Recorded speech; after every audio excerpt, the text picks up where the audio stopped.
It is time. It's time for the White Round. Also, sell just here in the course. My staff plan is out. And then the lightning round is over. Are you ready? Steve, that the lightning round. Let's start with Todd in California. Todd. Hello, Jim. This is Todd. Todd, what's up? I'll always waste your time. I love your show. I want to know what's up with Nvidia. I have a good bite of CoreWeave and Nvidia, and I just want to get your thoughts on that. Sure. I mean, I put out a piece yesterday that was quite painful for me to write to the club members. And it was, I do a big Sunday think piece, and it was about how you could no longer trust the government in Nvidia. You could just no longer do it, so therefore you can't own it like you used to, meaning you have to trim. And I said I'm going to have to sell some. And one of the reasons I did it, well, it turns out just this very evening, without any notice, different from even when I talked about at the top of the show, the government decided, you know what, we're going to put new restrictions on the H20, which is the dumbed-down version of the latest and greatest Nvidia chip. And it's really kind of shocking. But is it really? I wrote that piece because I expect stuff like this to happen, and Nvidia's going to have a big charge. It's a different world. Nvidia gives a huge amount of money, decides to build as much here like Apple. It buys them nothing. It isn't. All that I know is that if you do a lot of business in China, and if you're a club member, you know this, then your stock's going to suffer. And that includes now Nvidia, too. Why it's so different now. Joseph in Washington. Joseph. Hey, Jim. Love the show. I'm a math major in college, and last August I put $700,000 of my inheritance into a stock, planning to hold for a decade after I used Beyond SPX to verify qualitative strengths.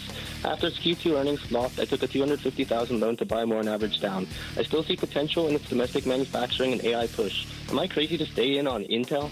Oh, you took a loan to buy stock? No, we don't allow that on our show. These are not homes. We can't live in stocks. We do not borrow money. I don't care how great the stock is. We do not borrow money to buy a stock. That's wrong. Let's go to Beth in Pennsylvania. Beth. Hey, Jim. From one Eagles fan to another, thank you for taking my call. Oh, thank you for calling. Hey, here's my situation. I am heavy in Deluxe stock, and Deluxe has been talking about diversification for some time now. But I am in the house of pain. I'm in the house of pain. The stock price Beth, you said it right. They have been talking diversification for as long as I can remember. They came on the show once. So they have an 8% yield. That means that something's very wrong. When you get a deal that's well above all the others, it's not good. I'm going to have to say, Ixnay on Deluxe. I wish they had been able to. It was one of the great growth stocks of the 80s. I use Zelle. I don't know. Whoever she is, she works. Let's go to Bill in New Jersey. Bill. Jim Cramer, this is Bill Daniels. I was interested in the lightning round, but this will serve perfectly. I've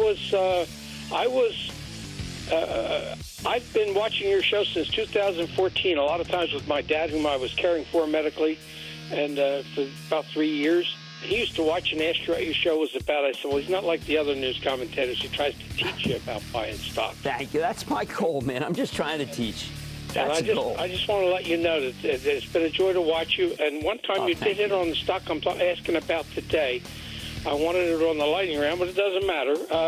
I'm asking about the stock Run Solar. It used to be Vivint Solar. I bought the stock as Vivint. No, this president is not. I'm not saying he's not a fan of solar. I mean, he doesn't like the way windmills look. I don't know how he is like on hydro.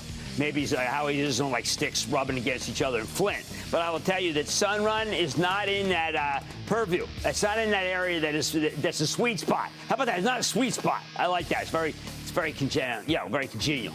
Let's go to Matt in Washington. Matt. Hey, Jim. Booyah. Excellent. How can I help? Hey, longtime fan of the show and your books. Wish you'd write some more books. Oh, thank you. Hey, I'm working. I'm getting on it. Go ahead. Cool. Hey, got a question on a company I've been in for about 2 years, trying to decide should I stay or go. Planet Labs. Okay, we're not, ever since President Trump came in, we're not recommending any stocks that are losing money. It's just life's too short. That's a whole new category. Long, short, life's too short. Planet Labs is in that third category. Let's go to Jake in New York. Jake. Hi, James. How are you? Hey, Jake. Couldn't be better other than Nvidia. Thank you. What's up? You said it's a little second derivative, but I'm not too sure, so I wanted to double check.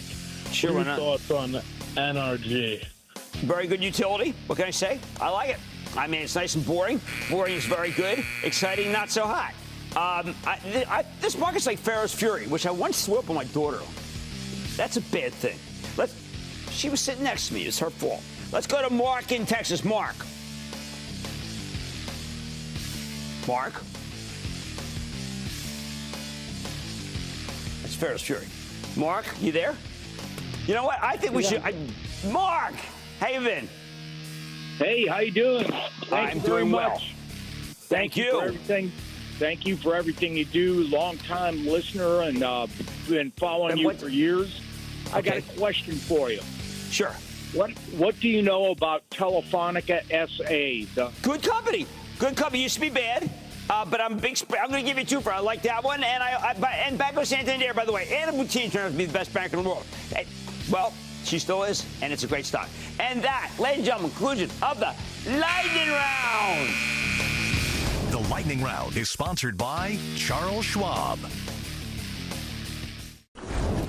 Don't miss a second of Mad Money. Follow @Jim Cramer on X. Have a question? Tweet Cramer. #MadMentions. Send Jim an email to madmoney@cnbc.com or give us a call at 1-800-743-CNBC. Miss something? Head to madmoney.cnbc.com.